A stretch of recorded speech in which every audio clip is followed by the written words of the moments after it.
It's a great pleasure to really welcome a close friend and partner of the United States, the President of Senegal, Macky Sall. Mr. President, you were kind enough to welcome me in Dakar last November.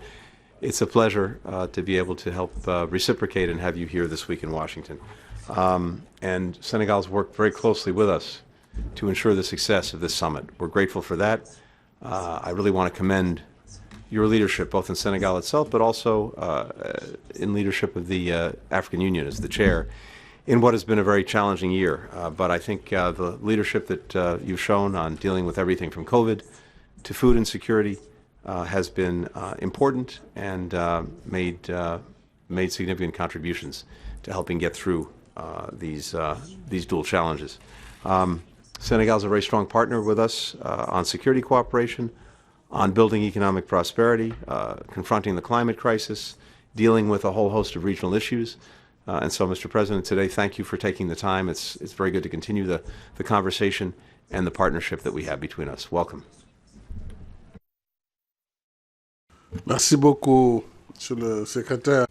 Thank you very much, Honorable Secretary Blinken, my dear Antony. It is a pleasure for me to meet you again, and above all, allow me to congratulate President Biden for the second edition of the USA-Africa Leaders Summit in order to build bridges between Africa and the United States of America. I would really like to commend the excellent level of bilateral cooperation between our two countries, exceptional, I should say, at all levels, and also commend the United States leadership on the major issues of the day at global level, peace and security, and the role of the United States in the fight against the pandemic and the emerging challenges facing us. And also commend the cooperation in particular through the MCC, Millennium Challenge Corporation. Senegal has signed a second compact, and we are currently focusing on the energy sector in order to lift the bottlenecks to growth, fighting against poverty, in particular ensuring universal access and reforming the electricity sector. But we have also come here to build, to make a new start with the United States on the issue of food security for Africa following the pandemic and the war in Ukraine. We have seen how vulnerable Africa was. What is at stake for us today is to have access to the grain market, to the fertilizer market.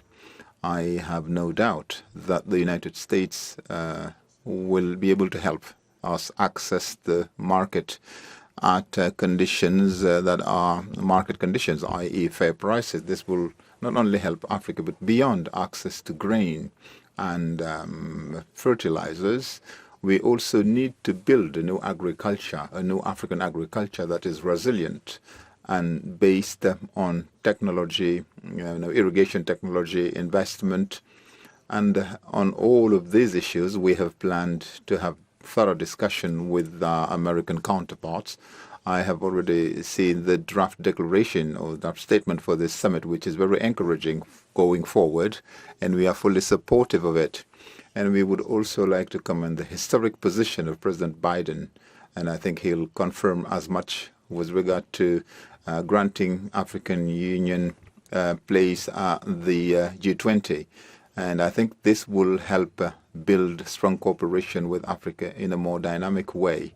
For the remainder of issues, we will probably be able to thrash them out tomorrow and look closer into the challenges ahead. Thank you very much for hosting us.